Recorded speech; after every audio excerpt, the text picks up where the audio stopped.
Hey you guys, it's Peter, and welcome to my channel, Peterisms, where I tell stories of my life and just little things that I've learned as I've grown into the person that I am today.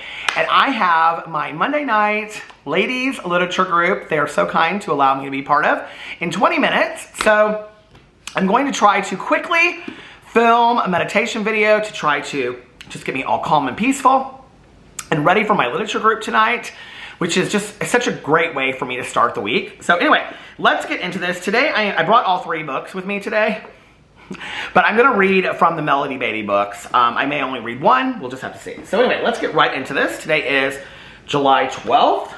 Melody Beatty, Journey to the Heart. Let's see what it says for July 12th. Let the universe lead the way, July 12th. Let the universe lead the way. Feel and see how the life force, the heartbeat of the universe, leads you on, guides you, takes you on the way. Yes, there are times when we need to march forward, muster up our willpower, and grind through the motions. But those times are transitory. And that's not the magical way we're living now. Even when we stop, doubt, wonder, get tired and confused, the universe is there to revitalize us, move us along our path, and lead the way. If you're tired, rest. If you're sad, cry. If you're thirsty, take a long, cold drink of water. If you feel hopeless, feel that. But know it's just for the moment. If you feel confused, feel that. Feel it until clarity, desire, hope, and meaning break through. You don't have to trudge through on willpower, not any longer. You do not have to push your way through. Rest until you feel healed, then gently go forward. Let the universe assist you. Open your eyes, the eyes of your soul, and see where to go. Feel where to go. Sense what to do next.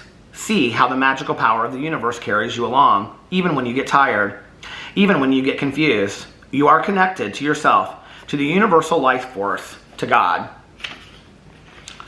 Quiet the chatter of your mind, renew your body, replenish your soul. Take in all the healing of the world around you. Let the universe lead the way. Wow, really powerful meditation, and something that I've been really trying to practice recently. And it's interesting because I learned it on the heels of my mother's passing. Really not that first year or two when I was really numb, but really actually after I came back into the rooms of recovery. And I can remember starting to talk about my mom, like in meetings, and I would talk about my mom and I would kind of put my head down and I would pass because I could just feel the tears coming, and then I would go out to my car after the meeting and I would cry privately in my car, or, just kind of, I would feel all these emotions that I hadn't felt before, and I would just sit there privately in my car and sob, but around other people I wouldn't allow that to come out. And then, in the first couple weeks that I was back, it was like I started talking more and more about it, and what I realized was I hadn't grieved the loss of my mom. And so in meetings, I would start sharing, and I would get very upset, to the point I think that even some people were like, oh my God, how long is he going to talk about this, And, but it was really cathartic for me, and I would cry and bawl in meetings, and I would talk for as long as I needed to talk and pass then, and people would come up to me and they would share their stories with me, and, on and on and on. And I found a great gratitude through that, in all honesty, because I would have people come up to me and they would say, my mom or my dad passed away as well, and I was using when they passed, and what a blessing it was that you were sober when your mom passed. And even through the tears and the sadness and whatever, there was a shared experience of us. And, I found a lot of gratitude in that I was able to be present for this event in my life, in my mother's life, And I still, to this day, I have so much gratitude, that I was able to be part of my mother's passing and to be there and to be present. And, I don't know, I kind of learned about how to feel through all of that, and that there's nothing to be embarrassed or shy about. It's like when I cry on videos and stuff I think people that know me, especially on this channel, know I cry in videos. And I'm not ashamed of it, and I don't care, I don't think that crying is a sign of weakness. I think that crying is a sign of humanness. And not everybody cries, People show their emotions in other ways. I don't think that you have to, I had a friend of mine that she used to say, if I can't cry about it, it means that it never meant something to me to begin with. Well, that could be true, but there are a lot of people that are just not criers. They just don't, feel things. That's not how they emotionally express things. I am a crier. What's funny about it is, and talking to my dad, that when I was growing up as a kid, he's like, you never cried as a kid. You never, showed that kind of sad emotion or whatever, And I think about that, and it's like, I don't know if maybe I was holding in a lot of pain from being bullied or whatnot, you know, but today, I don't do that. And I also today, I think what it's sometimes kind of misunderstood is that I cry out of joy today, you know? I cry out of the gift of recovery being given to me and how passionate I am about recovery and talking about addiction, you know? And I feel so blessed for my life. I could sit here and start talking about just like my dogs and my husband and my best friend and just our home and whatever, and I could just cry from emotion of feeling just so passionate and just so grateful for all that I've been given in my life, you know? But what I also learned through that was that when I was driving down the street and a song would come on the radio, like, hey, Mr. Tambourine Man, or something like that, Mr. Tambourine Man, that reminded me of my mom from Bob Dylan, or, you know, whatever, I would pull the car over and I would allow myself to cry, you know? If I was at a dinner table and something came up and I started getting upset, not just about my mom, but whatever in life, you know? I'd excuse myself and I'd, you know, go and cry and allow myself to feel instead of suppressing it and pushing it down. I don't think, and I'm not somebody today that I believe that it is healthy to suppress those things. And I have people to talk to today, like my husband or like my sponsor, my best friend, you know, that if I'm angry or if I'm lonely or I'm tired or I'm hungry, like HALT, like we talk about in recovery, that I can talk to those people, you know? If I'm angry, I don't have to scream and shout at somebody. I can go to somebody and say, I'm really hurt, I'm angry. And anger for me is usually a secondary emotion.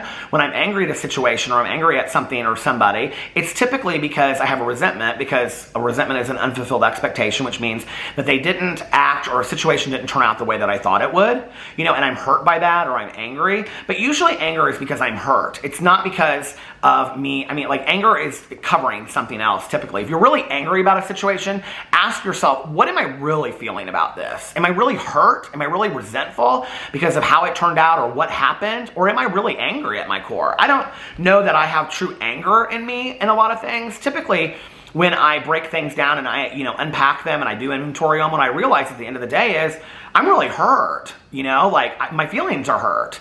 And so it's okay. I'm a human being. My feelings are going to get hurt. I don't have to act on that, but I can talk to somebody about it. I can talk through it, you know? So, fantastic meditation, you know? And then when you're also tired, allowing the universe to lead you into that direction. And if you need to take a nap, like I'm a big napper, you know, or you need to just like take a drive, like I'm so big on audiobooks. I think I read like 5 or listened to 5 books last week, you know, and it's like I just have learned to really allow my mind to settle and get peaceful and get calm and really enjoy those calm moments of my mind that really mean so much, you know, that I don't know. I'm somebody that like lives off of lists, and I'm constantly driven. I want to do this, and I want to do that, and I want to do this, and I can't get everything done, right? And so sometimes it's good for me. Like, I mean, there's like 3 more videos that I want to make today, right? But I have my literature group in 20 minutes exactly, right? And so, you know, for me, it's just like at the end of this, it's like, okay, upload the video, put the ring light away, get prepared, sit on the front porch, is where I put out like my little TV tray desk thing out there, so I can, you know, talk to my friends, so Alex can watch TV and enjoy your night, you know. I have tomorrow to make videos too, you know, and I sometimes like I push myself. It's like I want to do this and I want to do that, and it's like I want to clean the kitchen and I want to do this, you know. If it were up to me, there'd be 300 hours in a day. Unfortunately, there's not, you know. So you have to realize you can't get everything done. Some things can wait till tomorrow or next week, and allowing yourself to really enjoy your life, you know. We're here but for a moment. Don't push yourself so hard. Allow yourself to relax. Allow yourself to renew and get rejuvenated for the week, you know, that you have ahead or the day that you have ahead. I always say that on Sundays. Like, Sundays are my favorite day.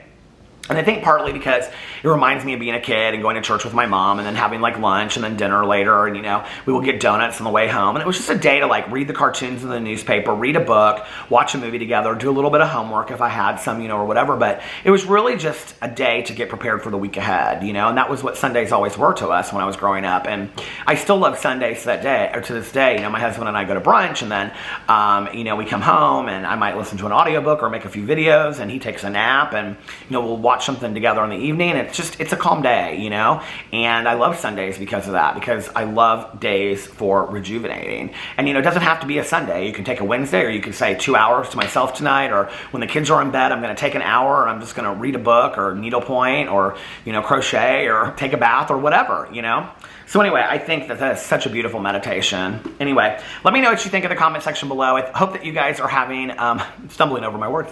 I hope that you guys are having an amazing, beautifully, magically amazing evening. I love you, and I will see you tomorrow. Bye.